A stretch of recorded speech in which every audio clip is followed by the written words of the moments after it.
Hi guys, it's Nina from VR Focus. I'm joined by... Junior Ferreira from Multiverse Entertainment. I'm the marketing director. For those who don't know about Seeking Dawn, do you want to do sort of like a quick general overview about what the game is or what you're doing? Yeah, so Seeking Dawn is a kind of like an open world multiplayer survival game. It's not so much open world now as it was last year, but we want to put the focus on multiplayer survival. We want to let people know that they can jump in and jump out and start playing the story either solo or with other players. There's a lot of other great new features that we introduced. We fine-tuned our RPG elements. There's a slew of crafting materials that you can build now. There's like a bunch of different weapons, a bunch of different ammunition, and things that are survival-based.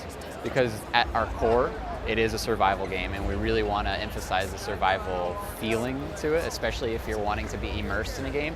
This is the one that'll not only make you feel immersed, but make you feel like you're trying to live.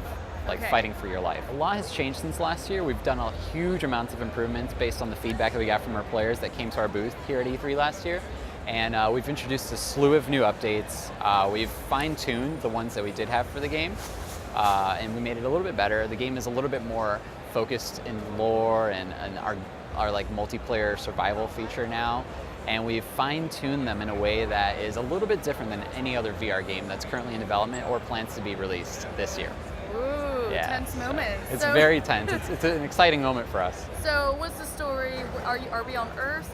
Are we in another universe? Okay, so it's in the distant future. It's on an unknown planet that we're trying to kind of locate some missing comrades in. At the core of the story, it's between two different factions. It's the First Centauri Republic, which is the protagonist faction, and the Alpha Centauri, or the Alpha Centauri Commonwealth, which is the antagonist in this sense. And basically, you're just combating with each other for the planet's resources, but at the same time, you're playing a character that's looking for your not fallen, but lost comrades throughout the game. And so you get put on this ship in the start of the game. And then the ship puts you into a pod, and then the pod puts you into the planet, and you kind of just have to explore the planet and listen to your intercom to try to find out where your friends are. So it's like a mystery game in a sense, but we want to still focus on the survival elements of it. So not only will you be trying to look for your comrades, you'll also be trying to fight the wilderness, which is pretty brutal because the aliens that we have on there, they're no joke. And then on top of that, you have to fight the other humanoids, which is the ACC, and everybody's just coming at you. Okay, everyone hates you. Everybody hates you. Okay. Yeah. So is that the single-player campaign? Are there two different modes that you can play in it? So what's cool about our campaign is that not only is it single-player, but it also can be played in multiplayer. And we do want to emphasize the multiplayer a lot too, because the multiplayer supports jump in, jump out, and it's cross-platform play. So it can be played between an Oculus Rift and HTC Vive on the Steam platform.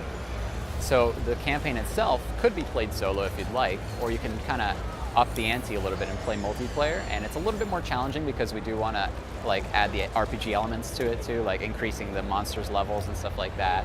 But it's a lot more fun playing multiplayer. Yeah, I can imagine. And hopefully everything is balanced so that the more players you have, the level feels right. Exactly. Yeah. And we've got a really talented team, so if anything does hit the fan, we kind of try to rebalance it ASAP. Okay, right. And it is a sprawling multiplayer survival game, so it'll give you the feeling of being alone, but also with comrades at the same time, which is great because there's nothing like that in VR right now. How many hours of gameplay are we looking at? And does it matter if you're bringing in more players? Is it going to take longer to finish, I don't know, a level or Yeah, so the more players that jump into your story mode, the more monsters there'll be, the harder it is. So the length usually is averaged out and balanced out no matter how many players are played. We've seen players finish part of the story, which is not finished, by the way, right now, within 8 hours.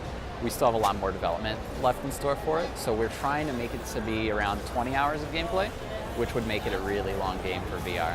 That is an extremely long amount of time but staying in it's VR. A good game.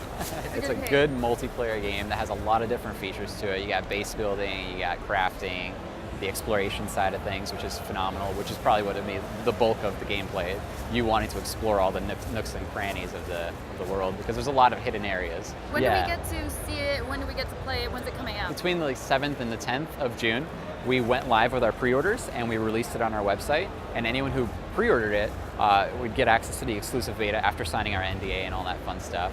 You'll be able to download the game and put it on Steam right then and there, and you'll be able to play. So not all the features will be available, obviously. Multiplayer won't be available right off the bat, but we do have a lot of the story on there. So if you're a story-driven player and you want to really dive into the VR elements of this, like, you have to pre-order because you'll want to get into that exclusive beta. So you mentioned this was for the HTC Vive and for the Oculus Rift. Yes. Is it for any other VR headsets? So it does support Windows MR, so we will have that available as well at launch, and we are looking at PSVR later this year. We'll see how that goes a little bit after the PC version launches, which is going to be in the summer.